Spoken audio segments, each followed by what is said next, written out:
Sir, സമത്വസുന്ദര Keralam, ദൈവത്തിൻ്റെ സ്വന്തം നാട്, നമ്പർ 1 കേരളം. ആ കേരളത്തിൽ നടക്കുന്ന ചില കാര്യങ്ങൾ ഞെട്ടിക്കുന്നതാണ്. കുറച്ച് നാളുകൾക്ക് മുമ്പ് യു.പിയിലെ പ്രയാഗ്രാജിൽ നിന്ന് 15 വയസ്സുള്ള ഒരു ദളിത് പെൺകുട്ടിയെ കാണാതായി. വീടിൻ്റെ അടുത്ത് ഒരു വിവാഹ വിരുന്ന് സൽക്കാരത്തിൽ പങ്കെടുക്കാൻ പോയപ്പോഴാണ് ഈ കുട്ടിയെ കാണാതാകുന്നത്. അമ്മയും അച്ഛനും പരാതി കൊടുത്തു. പോലീസ് അന്വേഷിച്ചു, കുട്ടിയെ കിട്ടിയില്ല. ഇപ്പോഴിതാ അവിചാരിതമായിട്ട് കേരളത്തിലെ തൃശ്ശൂർ ജില്ലയിലെ നഗരത്തിൽ നിന്ന് യു.പി പോലീസിന്, പ്രയാഗ്രാജിലെ പോലീസിനൊരു കോള് വരുന്നു. ഒരു പെൺകുട്ടി ഇവിടെ ഉണ്ട്, 15 വയസ്സാണ്. കുട്ടി പറഞ്ഞ വിവരം അനുസരിച്ചാണ് ഞങ്ങൾ വിളിക്കുന്നത്. ഈ കുട്ടിയെ ഞങ്ങൾക്ക് കിട്ടിയത് ഒരു ഇസ്ലാമിക മതപരിവർത്തന കേന്ദ്രത്തിൽ നിന്നാണ്. ഈ കുട്ടി റെയിൽവേ സ്റ്റേഷനിൽ നിന്നാണ് പോലീസിൻ്റെ കയ്യിൽ എത്തുന്നത്. എങ്കിലും അതിനെ ചുറ്റിപ്പറ്റി അന്വേഷിച്ചപ്പോൾ തൃശ്ശൂരിലെ ഒരു മതപരിവർത്തന കേന്ദ്രം, അനധികൃതമായി പ്രവർത്തിക്കുന്ന ഒരു മതപരിവർത്തന കേന്ദ്രത്തിലായിരുന്നു ഈ കുട്ടി എന്നാണ് അറിയാൻ കഴിഞ്ഞത്. ഈ കേരളം എങ്ങോട്ടേക്കാണ് സാർ പോകുന്നത്? ഈ യു.പി പോലെയുള്ള സ്ഥലത്തൊന്നുമൊക്കെ കുട്ടികളെ ഇങ്ങോട്ടേക്ക് കടത്തിക്കൊണ്ടുവരികയാണ്. ഇവിടെ ഇതിനെല്ലാം സൗകര്യങ്ങളുണ്ട്. ആരെയും മതം മാറ്റാം, എന്ത് വൃത്തികേടും കാണിക്കാം, ഏത് ഭീകരപ്രവർത്തനത്തിനും ഇവിടെ വളക്കൂറുള്ള മണ്ണാണ് കേരളം എന്നാണോ ഇത് സൂചിപ്പിക്കുന്നത്? ഈ കൈരളി ചാനലിൽ ഒരു സിഗ്നേച്ചർ ട്യൂൺ ഉണ്ടല്ലോ, എന്തോ സുന്ദര കേരളം എന്നൊക്കെ പറഞ്ഞു. അതെ അതെ, ആ വിശേഷണം കൂടെ കേരളത്തിന് ചാർത്തി കൊടുക്കാം. എനിക്ക് ഇപ്പോൾ ഓർമ്മ വരുന്നത്, ഇപ്പോൾ അത്യാസന്ന നിലയിൽ കിടക്കുന്ന വി.എസ്. അച്യുതാനന്ദൻ ഇത് നേരത്തെ പറഞ്ഞിട്ടുള്ള കാര്യമാണ്.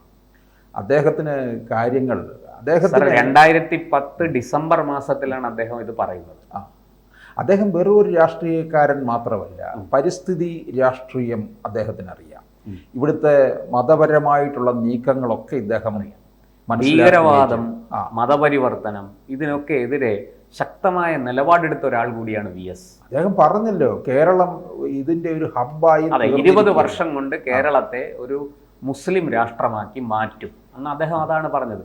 ഈ മുസ്ലിം അല്ലാത്ത പെൺകുട്ടികളെ ചതിയിൽപ്പെടുത്തി, പ്രണയത്തിൽപ്പെടുത്തി, കല്യാണം കഴിച്ച് മതം മാറ്റി, അങ്ങനെ ജനസംഖ്യ വർദ്ധിപ്പിച്ച് കേരളത്തെ ഒരു മുസ്ലിം രാജ്യമാക്കി മാറ്റാനുള്ള ഗൂഢനീക്കമാണ് നടക്കുന്നത് എന്നാണ് വി.എസ്. പറഞ്ഞത്. ഇപ്പൊ യു.പിയിൽ നിന്ന് തട്ടിക്കൊണ്ട് കേരളത്തിലേക്ക് തന്നെ വന്നതിന്റെ അതെ, വേറെ ഒരിടത്തേക്ക് അവർക്ക് പോകാൻ തോന്നിയില്ലല്ലോ. ഇവിടെ എന്തിൻ്റെയൊക്കെ താവളമാണ് ഇത്തരത്തിലുള്ള മതപരിവർത്തന കേന്ദ്രത്തിന്റെ താവളം?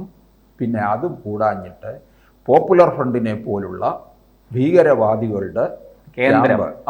പോപ്പുലർ ഫ്രണ്ട് നിരോധിച്ചെങ്കിലും അവരുടെ ആളുകളൊക്കെ SDPI ഉണ്ടെന്നുള്ളത്, SDPI മാത്രമല്ല സാർ, CPM-ലുണ്ട്, കോൺഗ്രസിലുണ്ട്.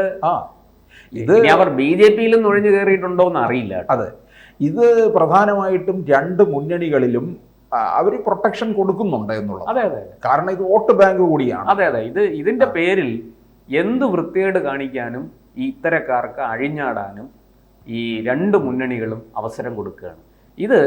ഇതൊരു ഈ പറയുന്നത് പോലെ ഇവിടെ ധാരാളം മുസ്ലിങ്ങൾ താമസിക്കുന്നുണ്ട് കേരളത്തിൽ, ഒരു കുഴപ്പമില്ല. അവരവരുടെ ജോലി നോക്കി മര്യാദയ്ക്ക് അവരുടേതായ കാര്യങ്ങൾ ചെയ്തു ജീവിച്ചു പോകുന്നു. അവർക്ക് കൂടി വലിയ ദുരിതവും നാണക്കേടും മാനക്കേടും ഒക്കെ ഉണ്ടാക്കുന്ന പ്രവർത്തനങ്ങളാണ് ഈ നടന്നുകൊണ്ടിരിക്കുന്നത്. അത് പ്രശാന്ത്, എപ്പോഴും ഒരു തെറ്റിദ്ധരിക്കപ്പെട്ട സമുദായമാണ് മുസ്ലിം സമുദായം. അവർ നല്ലവരായിട്ടുള്ളവർ അവരവരുടെ ജോലിയും ചെയ്ത് മറ്റ് മതങ്ങളുമായിട്ട് നല്ലവണ്ണം സഹവർത്തിത്വത്തോടുകൂടി മുമ്പോട്ട് പോവുകയാണ്. അവരാരും ഇതിനകത്ത് പ്രശ്നങ്ങളല്ല. ഇതിനകത്ത് ചില രാജ്യദ്രോഹികളും തീവ്രവാദികളുമാണ് ഈ പ്രശ്നങ്ങൾ ഉണ്ടാക്കുന്നത്. അവർക്ക് മനസ്സിലായി ഇവിടെ രാഷ്ട്രീയക്കാർക്ക് ഒരു വോട്ട് ബാങ്ക് കൊടുത്താൽ മതി, എല്ലാ തരത്തിലുള്ള അഭയവും ആശ്രയവും അത് എല്ലാ തരത്തിലും ലഭിക്കുമെന്നുള്ളതാണ്. സാമ്പത്തികമായിട്ട് പോലും ഈ വലിയ രാഷ്ട്രീയ കക്ഷികളിൽ നിന്ന് ലഭിക്കും എന്നറിയാവുന്നത് കൊണ്ടാണ് ഇത്തരത്തിലുള്ള കേന്ദ്രമാക്കി മാറ്റുന്നത്. ഇത് ഇപ്പം ഞാൻ ചോദിച്ചോട്ടെ, എന്ത് പറഞ്ഞാലും ഉടനെ മതസ്പർദ്ധ വളർത്തുന്ന തരത്തിലുള്ള കാര്യങ്ങളല്ലേ? ഇടയ്ക്ക് സ്കൂളുകളിൽ വന്ന ഡാൻസ്, അതിനു മുമ്പ് ജെൻഡർ ന്യൂട്രൽ ഡ്രസ്, അതെ, ഇതെല്ലാം വിവാദമാണ്. അതുപോലെ തന്നെ ജീവിതശൈലി രോഗങ്ങളിലൂടെ ഉണ്ടാകുന്ന പലതരത്തിലുള്ള രോഗങ്ങളെ അതിജീവിക്കാൻ വേണ്ടിയുള്ള വ്യായാമ കൂട്ടായ്മ MEX7 ഇത് ആരുണ്ടാക്കിയത് നമുക്കറിയാം. ഏത് കേന്ദ്രങ്ങളിൽ മാത്രമാണത് നിലനിൽക്കുന്നത്? അതെ. അപ്പൊ ഇതെല്ലാം ഒരുതരം വലിയ വ്യാജമായിട്ട് ഇവിടെ ഇങ്ങനെ നിറഞ്ഞു നിൽക്കുക, നരേറ്റീവുകൾ ക്രിയേറ്റ് ചെയ്ത് അതിനെ തെറ്റിദ്ധരിപ്പിക്കുകയാണ് ആൾക്കാരെ. ഈ ജനസാമാന്യത്തെ തെറ്റിദ്ധരിപ്പിച്ച് അവരെ ഇപ്പോൾ ഈ മുസ്ലിം സമുദായത്തെ തന്നെ ഒരു വശത്ത് RSS, മോദി, അമിത്ഷാ, പിന്നെ ഇങ്ങനെയൊക്കെ ഉള്ള ചില ഇത് കാണിച്ച് ബിംബങ്ങൾ കാണിച്ച് ഭയപ്പെടുത്തി, ഇതാ നിങ്ങളെ മുഴുവനും ഇപ്പോൾ തീർക്കും, നിങ്ങളെ മുഴുവനും നശിപ്പിക്കും എന്നൊക്കെ ഇങ്ങനെ അങ്ങ് പറഞ്ഞു പരത്തി ഒരു സമുദായത്തെ ഭയത്തിൻ്റെ മുൾമുനയിൽ നിർത്തി മുതലെടുക്കുകയാണ്. ആ മുതലെടുക്കുന്നതിന് ഏറ്റവും കൂടുതൽ മുന്നിൽ നിൽക്കുന്ന ആൾക്കാർ സാർ ഇപ്പോൾ പറഞ്ഞതുപോലെ ആ സമുദായത്തിനകത്ത് തന്നെയുള്ള കുറേ രാജ്യദ്രോഹികളും കുറേ തീവ്രവാദികളുമാണ്. അതിന് ചൂട്ടുപിടിക്കുകയാണ് ഈ ഇടത് വലത് മുന്നണികൾ. ഇപ്പം കേരളത്തിലൂടെ നമുക്ക് നടക്കുമ്പോഴുണ്ടല്ലോ, വളരെ സൂക്ഷിച്ചേ പറ്റത്തുള്ളൂ.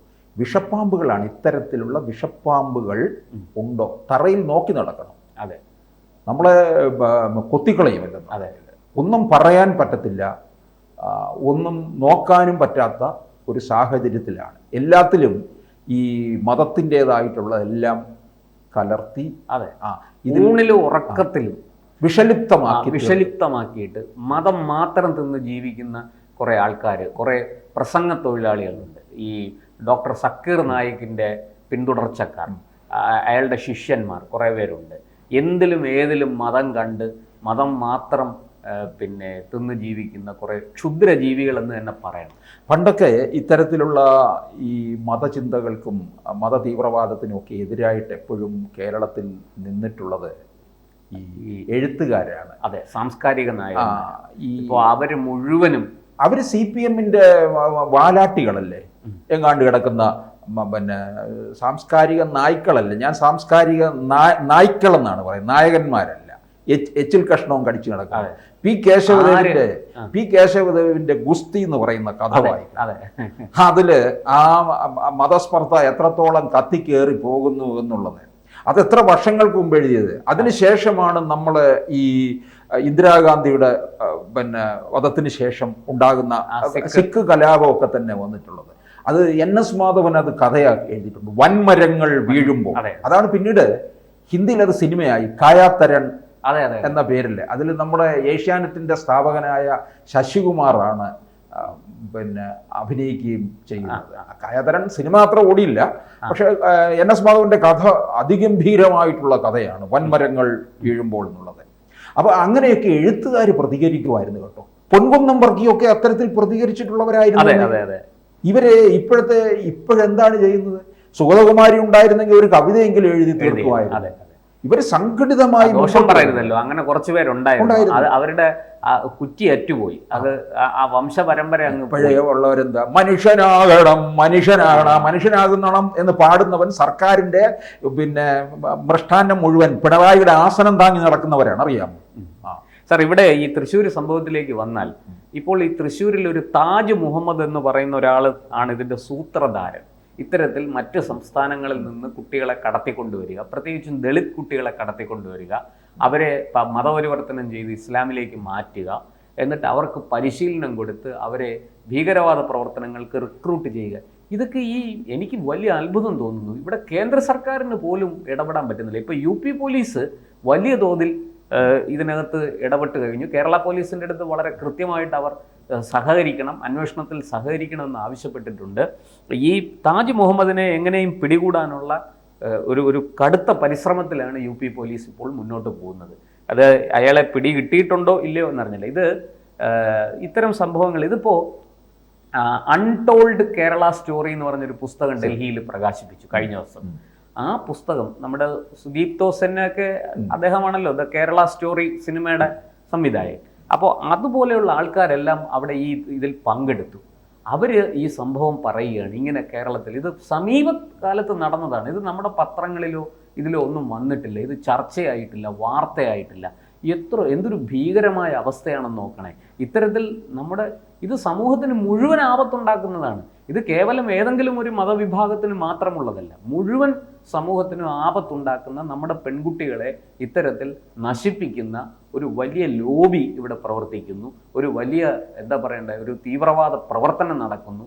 എന്നിട്ടും അത് നമ്മളാരും അറിയുന്നില്ല, അത് ചർച്ചയാക്കുന്നില്ല എന്നുള്ളിടത്താണ് നമ്മുടെ ഏറ്റവും വലിയ പരാജയം. ഇതിനകത്ത് എനിക്ക് തോന്നുന്നു ഇപ്പൊ യു പിയിൽ നിന്നാണ് ഈ വന്നതെന്നുണ്ടെങ്കിൽ ഇതിനെ വേണമെങ്കിൽ വേറൊരു തരത്തിൽ ഇനി മാറ്റിക്കളയാതെ, എനിക്കതാണ് സംശയം. അങ്ങനെ നമ്മൾ സംശയിക്കേണ്ടിയിരിക്കുന്നു. കാരണം ഒരു കുട്ടി ഇവിടെയുള്ളവരെ അവിടെ കുട്ടികൾ സുരക്ഷിതരല്ല എന്ന് വേണമെങ്കിൽ വരുത്തി തീർക്കും ഇവരെ. അങ്ങനത്തെ പിന്നെ ന്യായീകരണത്തിനൊത്ത വിദഗ്ധരാണ് ഇവിടെ ഉള്ളത്. അതെ. അപ്പൊ എന്തായാലും യോഗിയുടെ പോലീസ് ഇത് വെറുതെ വിടും എന്ന് തോന്നുന്നില്ല ഈ സംഭവം. ഇപ്പോൾ ചർച്ചയായിട്ടുണ്ട്. നമ്മളിപ്പോൾ സത്യം പറഞ്ഞാൽ വളരെ വൈകിപ്പോയി ചർച്ച ചെയ്യാനും ഈ വിവരം പുറത്ത് കൊണ്ടുവരാനും ഒക്കെ നമ്മൾ വളരെ വൈകിപ്പോയി എന്നുള്ളതാണ്. പക്ഷേ ഇത് ഈ പറയുന്നത് പോലെ സംഭവങ്ങൾ വളരെ ദാരുണമാണ്, വളരെ ദുരൂഹമാണ്. കൃത്യമായിട്ടും ഈ നമ്മുടെ നാട്ടിൽ പ്രവർത്തിക്കുന്ന ഇത്തരം മതപരിവർത്തന കേന്ദ്രങ്ങളെ പോലീസ് കാര്യമായിട്ട് വളരെ ശ്രദ്ധയോടെ വളരെ ഗൗരവത്തോടെ നിരീക്ഷിക്കുകയും അവരുടെ നടപടികളെ അതിസൂക്ഷ്മ ജാഗ്രതയോടെ വീക്ഷിക്കുകയും വേണം. ഏതെങ്കിലും തരത്തിലുള്ള കുഴപ്പങ്ങൾ അവർ ഉണ്ടാക്കാൻ ശ്രമിച്ചാൽ കർശനമായ നടപടി അവർക്കെതിരെ സ്വീകരിക്കുകയും വേണം. അത് ഏത് മതത്തിൻ്റെ ആയാലും, അതിനകത്ത് മതഭേദമൊന്നുമില്ല, ഏത് മതത്തിൻ്റെ ആയാലും ശരി കർശനമായ നടപടി പോലീസ് സ്വീകരിക്കേണ്ടതാണ്. അതിൽ ഒരു വിട്ടുവീഴ്ചയും പാടില്ല. അല്ലാത്ത പക്ഷം നമ്മൾ വലിയ വില കൊടുക്കേണ്ടി വരും. ഇന്നിപ്പോൾ ഒന്ന് ആലോചിച്ച് നോക്കണം, ആയിരക്കണക്കിന് കിലോമീറ്ററുകൾക്ക് അപ്പുറത്ത് കിടക്കുന്ന പ്രയാഗ്രാജിൽ നിന്ന് 15 വയസ്സുള്ള ഒരു ദളിത് പെൺകുട്ടിയെ ഇവിടേക്ക് കൊണ്ടുവരിക, എന്നിട്ട് ആ കുട്ടിയെ ഒരു സ്ത്രീയാണ് കൊണ്ടുവരുന്നത്. അത് വേറൊരാളിന് മുഹമ്മദ് കൈഫ് എന്ന് പറഞ്ഞ ഒരാളിന് കൈമാറി അയാൾ ഈ കുട്ടിയെ ലൈംഗികമായി പീഡിപ്പിച്ചു. അതിനുശേഷമാണ് അവർ ഈ കുട്ടിയെ കേരളത്തിൽ എത്തിക്കുന്നത്. കേരളത്തിൽ വെച്ച് ഈ പറഞ്ഞതുപോലെ ആ കുട്ടി എത്തപ്പെട്ട കേന്ദ്രത്തിൽ തന്നെ പോലെ പ്രായപൂർത്തിയാകാത്ത നിരവധി കുട്ടികൾ അവിടെ ഉണ്ട് എന്നാണ് ആ പെൺകുട്ടി പോലീസിന് കൊടുത്തിരിക്കുന്ന മൊഴി. കൂടുതൽ വാർത്തകളും വിശേഷങ്ങളും നിങ്ങളിലേക്ക് എത്താൻ ABC മലയാളം സബ്സ്ക്രൈബ് ചെയ്യുക, ബെൽ ബട്ടണും അമർത്തുക.